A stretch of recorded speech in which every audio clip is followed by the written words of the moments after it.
नौ ग्रहों में युवराज बुध हुए मार्गी, कर रहे हैं अपनी राशि का परिवर्तन। जय श्री गणेश, नमस्कार। मैं आचार्य संजय द्विवेदी। मेरे समस्त प्रबुद्ध दर्शकों का मेरे चैनल पर हार्दिक स्वागत है। आज मैं युवराज बुध के मार्गी काल तथा उनके राशि परिवर्तन प्रभाव को लेकर आपके सम्मुख उपस्थित हूं।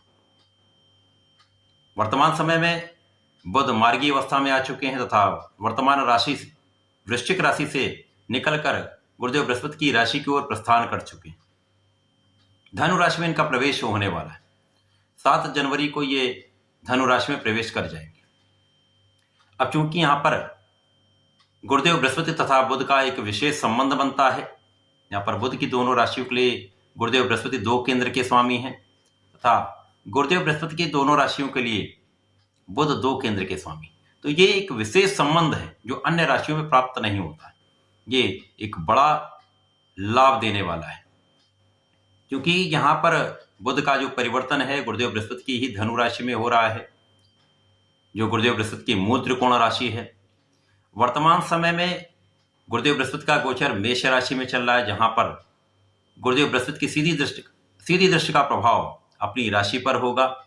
यहाँ पर ये धनु राशि पर सीधी दृष्टि का प्रभाव डालेंगे, तो यहाँ पर बुध जब पहुंचेंगे तो बुध पर भी उनका दृष्टि प्रभाव होगा। तो एक बड़ा राजयोग बनेगा जो विशेष रूप से समस्त राशियों को प्रभावित करने वाला है, बड़ा लाभ देने वाला है, विशेष योग बनाने वाला है।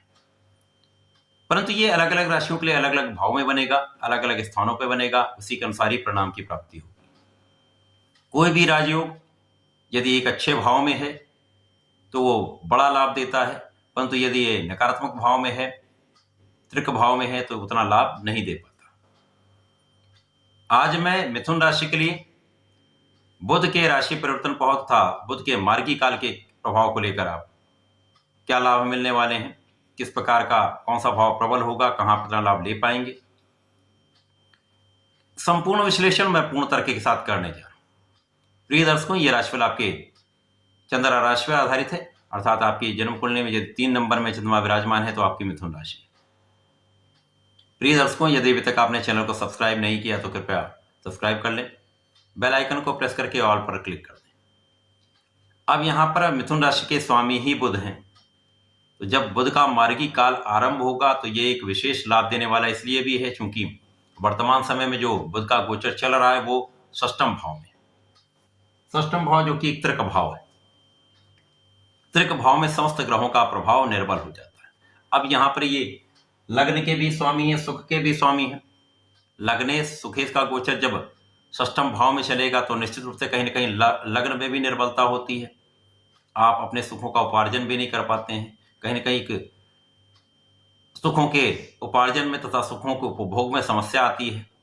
कुछ एलर्जी की समस्या हो सकती है, कुछ स्वास्थ्य समस्याएं होती हैं, छोटी छोटी समस्याएं लगी रहती हैं। कार्य क्षेत्र में भी कुछ अवरोध बना रहता है।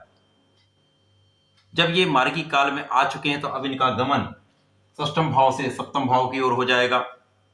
तो 7 जनवरी को जब ये आपके सप्तम भाव में प्रवेश कर जाएंगे तो अत्यंत प्रबल स्थिति बन जाएगी, क्योंकि सप्तम भाव एक केंद्र का भाव है। अब 2 केंद्र के स्वामी सप्तम भाव में आ जाएंगे तो यहां पर निश्चित रूप से प्रबलता आएगी, परंतु यहां पर एक दोष भी उत्पन्न हो जाता है। उस दोष से कहीं ना कहीं एक निर्बलता आती है, परंतु गुरुदेव का प्रभाव जो लाभ भाव में बैठे हुए उस दोष को संतुलित कर रहे हैं। इस दोष को जब संतुलित कर दिया जाएगा तो आपकी लग्न प्रबल होगी।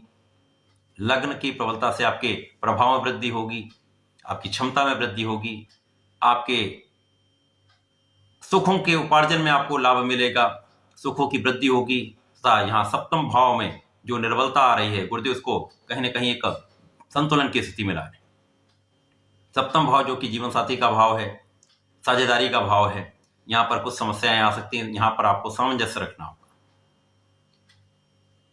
अब चूंकि गुरुदेव बृहस्पति यहाँ पर कार्यक्षेत्र के भी स्वामी, बैलेंसिंग स्थिति इसलिए है क्योंकि यहाँ पर आपके कार्यक्षेत्र में आपको लाभ अवश्य मिलेगा, आपकी क्षमता में वृद्धि अवश्य होगी।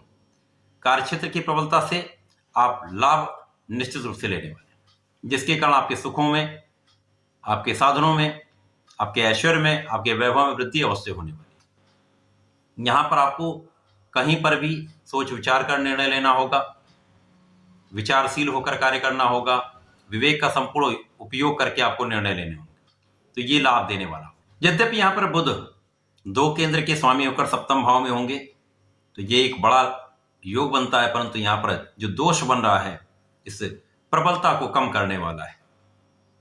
परंतु जैसे ही शुक्राचार्य का परिवर्तन सप्तम भाव में हो जाएगा तो जीवन साथी के साथ जो समस्याएं आ रही हैं उनका भी निराकरण होगा। साझेदारी में जो कठिनाइयां आ रही हैं उनसे भी आप पार पा लेंगे। तो आपके ज्ञान से, आपके बुद्धि विवेक से एक अच्छा लाभ आप ले पाएंगे, क्योंकि यहाँ पर आपकी बुद्धि अत्यंत कुशाग्र हो रही है। गुरुदेव के प्रभाव के कारण कुशाग्र योग बन रहा है। इस योग से आप अपने ज्ञान से, अपने बुद्धि बल से समस्त स्थितियों पर नियंत्रण पाते हुए लाभ लेने वाले, तो आप विजयी भी होने वाले। कार्य क्षेत्र में तो आप सफल होंगे, कार्य क्षेत्र में आप प्रगति भी करने वाले हैं, पर जहां पर जो समस्याएं, जो अवरोध आ रहे थे वो धीमे धीमे उनका निराकरण होगा। तो बुध का ये जो मार्गी काल है आपके स्वास्थ्य समस्याओं से निकालकर आपको एक अच्छी स्थिति में लाने वाला है, परंतु जो दोष बन रहा है वो कहीं ना कहीं सामंजस्य में वृद्धि करके आप उस पर नियंत्रण पा पाएंगे। तो बुध का परिवर्तन मिथुन राशि के लिए कुछ अच्छा भी है, कुछ कहीं सामान्य भी लाभ देने वाला है। जो सामान्य स्थितियां हैं उनके लिए आपको भगवान श्री गणपति की शरण में रहकर नित्य ओम गंग गणपतये नमः का जप करना चाहिए। प्रत्येक दिन भगवान सूर्यदेव को जल देना चाहिए तथा प्रत्येक शनिवार को शनि महाराज को चौमुखी दीपक का अर्पण करना चाहिए। यदि आप ऐसा करते हैं तो इस समय संपूर्ण भाग्य का साथ मिलेगा, तो लाभ की वृद्धि निश्चित होने वाली। तो ऐसा करके इसका लाभ लें। धन्यवाद, नमस्कार।